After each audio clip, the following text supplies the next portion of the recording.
Pandey classes को join करने के लिए हमारे YouTube channel Pandey classes by Parikshit Pandey को सब्सक्राइब करें। Good morning all of you. I am Parikshit Pandey. Most welcome in my YouTube channel Pandey classes by Parikshit Pandey. साथियों, आज मैं आप लोगों के लिए क्लास 10th की मैथमेटिक्स लेकर के उपस्थित हुआ हूँ। पिछले कुछ दिनों से मैथमेटिक्स के वीडियोज ज़्यादा इसलिए नहीं डाल रहे थे क्योंकि मैं देखता हूँ वीडियोज आप लोग देखते नहीं हैं, पूरा वीडियो कोई बच्चा देखता नहीं है, इसलिए वीडियोज को सेंड नहीं कर रहा था। और रही बात आप लोगों के टेस्ट के परिणाम की, तो उस दिन रात को 11 बजे मैं आप लोगों से बोला था टेस्ट का परिणाम दे देंगे, बट मैं दे नहीं पाया, कोई मेरे पास प्रॉब्लम आ गई थी। तो आप लोगों की कॉपियां चेक हो चुकी हैं, नंबर चढ़ चुके हैं और आप लोगों के रिजल्ट बस जल्द ही प्रोड्यूस कर दिए जाएंगे आप लोगों के सामने। और जिन बच्चों ने टेस्ट नहीं दिया है वो भी सही है, जिन्होंने नहीं दिया है वो भी सही है, बट जो बच्चे टेस्ट नहीं दिए अपने भविष्य के साथ धोखेबाजी कर रहे हैं, अपने भविष्य को धोखा दे रहे हैं। इसलिए सभी विद्यार्थीगण अगले होने वाले टेस्ट में सम्मिलित हों। और आप लोगों को कुछ बच्चों का कथन ये है कि सर एक वीडियो बना दीजिए जिसमें कि कौन कौन सा सब्जेक्ट, मतलब कौन कौन से इसमें चैप्टर हटे हैं, कौन नहीं हटे हैं। इनके वीडियो भी आप लोगों को दे दिए जाएंगे, ठीक है। लेकिन जितना पढ़ाया जा रहा है इतना समझ लीजिए कि आपके ये सभी सिलेबस में हैं। तो यहाँ क्वेश्चन नंबर 7 आपके स्क्रीन पर है, जो सॉल्व करके आया हूँ क्योंकि ज्यादा समय ना लगे, क्योंकि आप लोगों की एमबी बहुत ज्यादा खत्म होती होगी। तो गणित कक्षा 10 प्रश्नावली 6.3 प्रश्न संख्या 6 तक मैंने पिछले टर्म पे आप लोगों को बताया था। प्रश्न संख्या 7 आपकी स्क्रीन पर है। कहा है कि आकृति में त्रिभुज एबीसी के शीर्ष लंब एडी और सीई परस्पर बिंदु पी पर प्रतिच्छेदित करते हैं। तो आप देख रहे हैं एक सीई है और एक एडी है, एक दूसरे को बिंदु पी पर क्या करते हैं, प्रतिच्छेदित करते हैं। दर्शाइए कि त्रिभुज एईपी त्रिभुज सीडीपी का समरूप है। फिर दिखाना है कि एबीडी त्रिभुज सीबीई का समरूप है। फिर दिखाना है त्रिभुज एईपी एडीबी का समरूप है। फिर दिखाना है कि त्रिभुज पीडीसी त्रिभुज बीईसी का समरूप है। ठीक है साथियों, तो चलो इस पर देखते हैं। पहला नंबर तो ये जान लीजिए कोण ई कोण डी के बराबर है क्योंकि 90 डिग्री है ना। तो चलिए देखते हैं पहला क्वेश्चन आपके सामने है कि त्रिभुज एईपी त्रिभुज सीडीपी का समरूप है, ऐसा दर्शाना है। मैंने दिखाया है कोण एईपी कोण सीडीपी बराबर 90 डिग्री आपको दे रखा है। एईपी और इधर से सीडीपी, तो ये भी 90 डिग्री और ये भी 90 डिग्री है, तो 90 अंश के कोण पर है, ठीक है। और दूसरा मैंने दिखाया है कि एपीई सीपीडी का क्या है, शीर्षाभिमुख कोण है, मतलब ए वाला कोण एपीई ए वाला कोण हुआ अर्थात यहाँ वाला बच्चा, और इधर से सीपीडी मतलब ए वाला कोण। ये दोनों शीर्षाभिमुख कोण हैं, ये दोनों आपस में क्या है, समान हैं। तो यहाँ मैंने दिखा दिया कि ये दोनों कोण शीर्षाभिमुख कोण हैं, ये दोनों आपस में समान हैं, अर्थात त्रिभुज एईपी त्रिभुज सीडीपी का क्या है, समरूप है। कोई पूछ सकता है किस नियम से हुआ, तो बताओ दो एंगल हैं, इसका मतलब ए समरूपता से, किससे, ए समरूपता, ठीक है। तो ए समरूपता से आपका क्वेश्चन नंबर फर्स्ट हल होता है। सेकंड दे रखा है कि दर्शाइए त्रिभुज एबीडी त्रिभुज सीबीई का क्या है, समरूप है। त्रिभुज एबीडी त्रिभुज सीबीई का क्या है, समरूप है। तो त्रिभुज एबीडी त्रिभुज सीबीई का क्या है, समरूप है, दर्शाना है। तो एबीडी और त्रिभुज सीबीई को हम लेते हैं, दोनों त्रिभुजों में सबसे पहले कुछ तुलना करते हैं। तो मैंने देखा कि यहाँ पे त्रिभुज एडीबी जो है त्रिभुज सीडीपी में जब हम चलते हैं तो त्रिभुज एडीबी त्रिभुज सीईबी के बराबर है। एडीबी एबीबी मतलब ए वाला कोण, समझ गए, सीबीई के बराबर है, कहां पे, सीडीपी। तो सीडीपी के क्या है, बराबर है, क्योंकि पता है कि किसी रेखा पर कोई रेखा लंब होती है तो वहां पे 90 डिग्री का निर्माण होता है, यदि जितना ए होगा इतना बगल वाला भी होगा। तो इसमें कोण ए इस कोण के क्या है, बराबर है, आपको ऐसा दे रखा है। तो बच्चों इसमें ये दोनों बराबर हैं, या आप क्वेश्चन में लिख सकते हैं कि दोनों कितने डिग्री के हैं, 90 डिग्री के हैं, अर्थात दोनों समकोण हैं, ठीक है। और मैंने दिखाया कि कोण बी बराबर कोण बी उभयनिष्ठ है। तो आप देख रहे हैं कि इस पूरे आकृति को लेंगे तब भी कोण बी आएगा, और यहां से लेकर के यहां तक लेंगे, अर्थात कहने का तात्पर्य है कि CBE को लेंगे, अगर CBE को लेंगे या फिर चाहे ABD को लेंगे, ABD तो चाहे इधर से इस वाले को लें चाहे इधर से इस वाले को लें, दोनों में कोण भी क्या है, उभयनिष्ठ है। दोनों में कोण भी उभयनिष्ठ है। इस प्रकार से कर सकते हैं कि त्रिभुज ABD अर्थात यह वाला त्रिभुज CBE का क्या है, समरूप है। कोई पूछ सकता है किस नियम से, तो बच्चा कितने कोण हैं, 2 कोण हैं। यहां भी लिख सकते हैं आप कि AA समरूपता,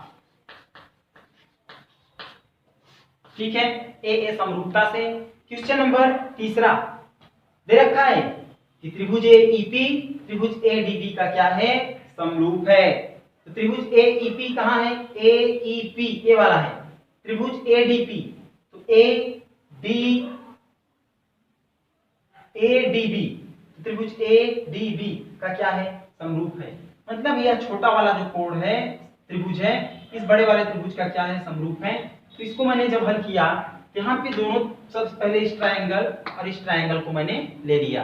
फिर मैंने क्या दर्शाया, कहा कि AEP का मान ADB के बराबर है जो कि 90 डिग्री है।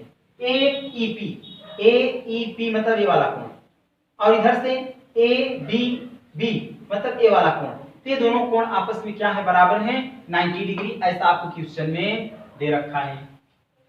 ये जब आगे बढ़ते हैं तो मैं देखता हूं कि कोण AEP कोण DAP के बराबर है अर्थात उभयनिष्ठ है।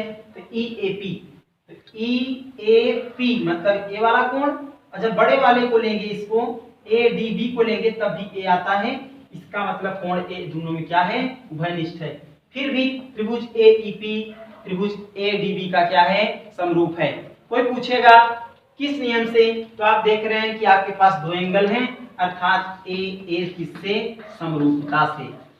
AA समरूपता, ठीक है।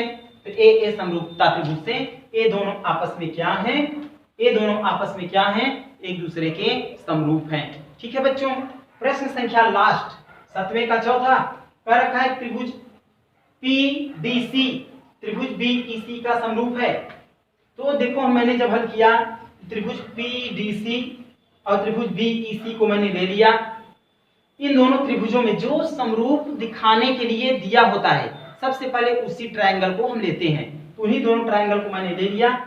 इसमें दिखाया कि कोण PDC BEC के बराबर है। PDC कहाँ है, तो PDC मतलब ए वाला, और यहाँ पे कहाँ है BEC, तो बच्चा BEC मतलब ए वाला। तो ये दोनों कोण आपस में क्या हैं, बराबर है। और C दोनों में उभयनिष्ठ। तो आप देख रहे हैं कि जब इस वाले बड़े को लेंगे तब भी उभयनिष्ठ आता है, यहां से छोटे वाले को लेंगे तब भी कोण C उभयनिष्ठ आता है। तो कहने का मतलब ये है कि ये दोनों उभयनिष्ठ हैं। अतः हम कह सकते हैं कि ये दोनों जो त्रिभुज थे एक दूसरे के क्या हैं, समरूप हैं। आपसे कोई पूछेगा किस नियम से हैं, तो क्या है बच्चों, ये भी कोण है, ये भी कोण है।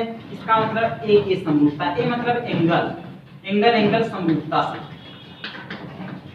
एंगल समरूपता से। ठीक है बच्चों, तो आशा करता हूं ये क्वेश्चन आप लोगों को समझ में आया होगा। ले चलते हैं अब आपको प्रश्न संख्या 8 की तरफ। पांडे क्लासेज को ज्वाइन करने के लिए हमारे YouTube channel Pandey classes by Parikshit Pandey को सब्सक्राइब करें। तो बच्चों, ये रहा आपका क्वेश्चन नंबर 1 आपकी स्क्रीन पर है। प्रश्न संख्या 8 कहा है कि समांतर चतुर्भुज ABCD की बढ़ाई की भुजा AD पर स्थित E एक बिंदु है। देखो ये ABCD समांतर चतुर्भुज है। ABCD एक समांतर चतुर्भुज है। कहा है कि जिसकी बढ़ाई गई भुजा AD पर, बढ़ाई गई भुजा कौन, AD पर एक बिंदु E स्थित है। AD को बढ़ाया गया तो इस पर एक स्थित कौन है, एक बिंदु E है, तथा BE भुजा CD को F पर प्रतिच्छेदित करती है। BE भुजा, ये जो BE भुजा है इस CD को बिंदु F पर क्या करती है, प्रतिच्छेदित करती है। दर्शाइए कि त्रिभुज ABE मतलब ए वाला त्रिभुज CFB का क्या है, समरूप है। CFB का क्या है, समरूप है। तो CFB मतलब ए वाला त्रिभुज इस वाले त्रिभुज का क्या है, समरूप है। हम आपको बता देंगे समांतर चतुर्भुज है। समांतर चतुर्भुज के जो सम्मुख कोण होते हैं अर्थात वो आपस में समान होते हैं। तो पहला नंबर तो कोण A कोण C के बराबर है, पहला कंडीशन मिल गया। दूसरा कंडीशन आपके पास में मिल जाएगा कि कोण ए कोण सी के बराबर, पहला हो गया। दूसरा ए ई बी सी के बराबर है। ए ई बी मतलब ए वाला कोण ई वाला हो गया, ठीक। ये किसके बराबर? ई बी सी के कोण के बराबर है। किस नियम से होगा? ध्यान रखिएगा कि इसमें जो कोण ई होगा इस कोण बी के बराबर होगा। बराबर इसलिए होगा क्योंकि आपने पढ़ा था कि जिन आकृतियों में जेड की आकृति नजर आती है वहां पर आपके बनते हैं एकांतर और संगत कोण। तो यहाँ पे आपका बनता है कौन सा कोण बच्चा?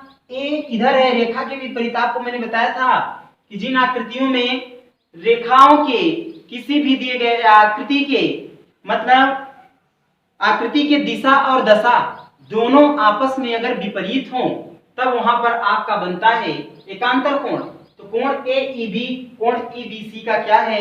एकांतर कोण है।